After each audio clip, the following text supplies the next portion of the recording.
Corona को लेकर सरकार की नई गाइडलाइन जारी हो गई है। 12वीं तक स्कूल प्रदेश में बंद कर दिए गए हैं। 30 जनवरी तक स्कूलें बंद रहेंगी। पहले 15 जनवरी तक पाबंदियां लगाई गई थी, लेकिन जिस तरीके से कोरोना केसेस बढ़ रहे हैं उसके बाद 30 जनवरी तक पाबंदियां लगा दी गई हैं। कॉलेज और विश्वविद्यालय में 50% छात्रों उपस्थित रहेंगे। साथ ही विवाह समारोह में मेहमानों की संख्या को घटाया गया है। अब अगर नगर निगम और नगर पालिका क्षेत्र को छोड़ दिया जाए तो बाकी जगह 100 लोग शामिल हो सकेंगे, लेकिन नगर निगम नगर पालिका क्षेत्रों में 30 जनवरी 2022 तक सिर्फ 50 व्यक्ति ही शामिल हो पाएंगे। विवाह समारोह में बैंड बाजा वादकों को उक्त संख्या से अलग रखा गया, यानी कि 100 की संख्या सिर्फ उन मेहमानों की जो शादी समारोह में शिरकत करने आएंगे। बैंड बाजा वादकों शायद मुमकिन है कि हलवाई, उन सबको इससे अलग रखा गया है। विवाह आयोजनकर्ता द्वारा समारोह की वीडियोग्राफी कराई जाएगी और संबंधित उपखंड मजिस्ट्रेट जेईटी द्वारा मांगे जाने पर उपलब्ध भी ये कराई जाएगी। मेरे सहयोगी शिवेंद्र जुड़ चुके हैं। शिवेंद्र, एक तो स्कूल बंद 30 जनवरी तक, दूसरा ये कि अब जितने भी नगर निगम और नगर पालिका है, यानी कि जो शहरी क्षेत्र हैं, वहां सिर्फ 50 लोग शादी समारोह में शिरकत कर पाएंगे। विजेंद्र, जो तीसरी लहर, क्योंकि अब ये हो गया है कि तीसरी लहर राजस्थान में आ गई है कोरोना की, तो तीसरी लहर की ये अब तक की सबसे कठोर गाइडलाइंस मैं कहूंगा, क्योंकि इस तरह की गाइडलाइंस हमने फेज 1 और फेज 2 में देखी है। जब कोरोना की 2 वेव आई थी उस समय भी लॉकडाउन से ठीक पहले इसी तरह की कठोर गाइडलाइंस थी और यही वो गाइडलाइंस है। इसमें जो सबसे इम्पोर्टेंट चीज है वो मैं दर्शकों को बताना चाहूंगा। सबसे पहले तो अभी तक 1 से 8वीं तक के स्कूल प्रदेश में बंद थे, लेकिन अब सभी नगर निगम और नगर पालिका क्षेत्रों में 12वीं तक के स्कूल 30 जनवरी तक तत्काल प्रभाव से बंद कर दिए गए हैं। यानी एक बार फिर से जो शिक्षा विभाग है उस पर अब दिख रहा है कि कोरोना का साया आ गया है।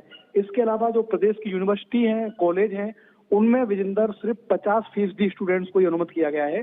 जो उनकी क्षमता है उससे 50% स्टूडेंट्स विश्वविद्यालय में और जो यूनिवर्सिटीज हैं उनमें पढ़ने के लिए वो जा सकेंगे। सबसे महत्वपूर्ण जो ये गाइडलाइंस है इसमें विवाह समारोह वाली चीज है, क्योंकि कुछ दिनों के बाद बहुत बड़ा जो सारग है वो फिर से शुरू होने वाला है, वैवाहिक सीजन शुरू होने वाला है। तो जो शादियों की तैयारी लोग करके बैठे थे बड़ी बड़ी, उनको फिर निराशा लगी है। 30 जनवरी तक जो नगर निगम और नगर पालिका क्षेत्र हैं उसमें अधिकतम 100 लोग बुलाए जा सकेंगे और उसके बाद 30 जनवरी के बाद इस संख्या को 50 कर दिया गया है। जिस तरह की इस गाइडलाइंस में जानकारी है, इसमें जो बैंड बाजा वादक हैं उनकी जो संख्या है वो अलग रखी गई है विजेंद्र। इसके अलावा जो सरकारी और कर्मचारी हैं उनसे जो अनुरोध किया गया है इस गाइडलाइंस में कि वो दोनों वैक्सीन लगा लें। अंत्योष्टि और अंतिम संस्कार में जो संख्या थी उसको 20 रखा गया है।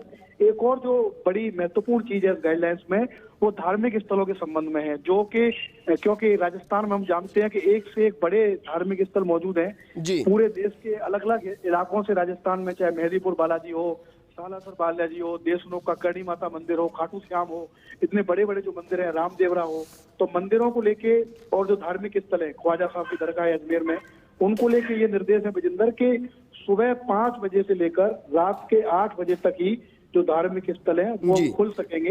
यानी शिवेंद्र, क्योंकि अब त्योहारों की शुरुआत भी हो रही है।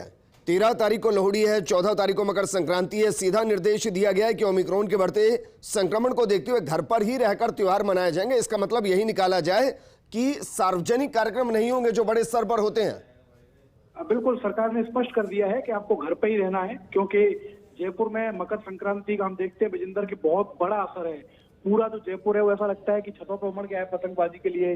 कई सारे पार्क में, कई सारे ग्राउंड में भी खुलेआम पतंगबाजी जयपुर में होती है और इस बार भी तैयारी थी कि अच्छे से पतंगबाजी होगी, लेकिन सरकार ने जो आज गाइडलाइंस जारी की है उसमें सख्त तौर पर ये लिखा है कि जो लोग मकर संक्रांति और लोहड़ी मनाने की तैयारी कर रहे हैं वो घर पर ही रहकर ऐसा करें, बाहर उनको जाने की अनुमति नहीं होगी। तो सरकार कोशिश ये कर रही है कि जिस तरह के हालात हैं लॉकडाउन से पहले ही अगर लोग इन गाइडलाइंस का पालन करें तो लॉकडाउन की तरफ नहीं जाएं, क्योंकि जो मरीजों का आंकड़ा है वो लगातार विजेंद्र बढ़ रहा है राजस्थान में। और आज भी ऐसी उम्मीद की जा रही है कि आज जब गाइडलाइंस आएगी तो आज जो संख्या है वो और बढ़ सकती है। लेकिन गाइडलाइंस में जो और 2-3 महत्वपूर्ण बिंदु मैं दर्शकों को बताना चाहूंगा वो ये है कि सभी दुकानें और शॉपिंग मॉल अब रात 8 बजे तक ही खुलेंगे।